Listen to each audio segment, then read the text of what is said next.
May batang kumakain ng stick natagpuan ng stick Nyam, nyam, nyam, nyam. Hoy, ba't ka batuta? So, yun pala yun nasa dibdib niya.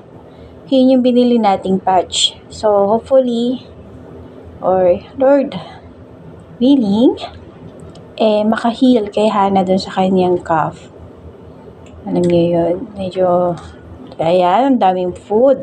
Medyo matagal na kasi yung uwi niya eh. Hindi naman medyo. Matagal na rin siya kung tutusin ko, ilang araw na rin yan. So, ayan. Dami niyang food daw. Meron siyang stick meron din siyang jelly ace. Ayun ba yan? Stick Oy, ay, ay. Ay.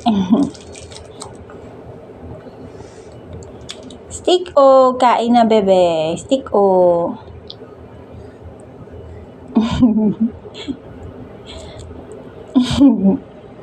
Ikaw na, kakain.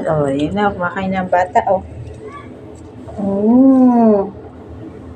Huwag niya lang hold ng matagal kasi, i-hold ng mahigpit talaga kasi alam niyo naman, stick manipis lang at padaling masira. So, ayan. Thank you for watching. Kung nagustuhan niyo yung video ni Hana, paki-like, share, and follow na rin po kami. Thank you!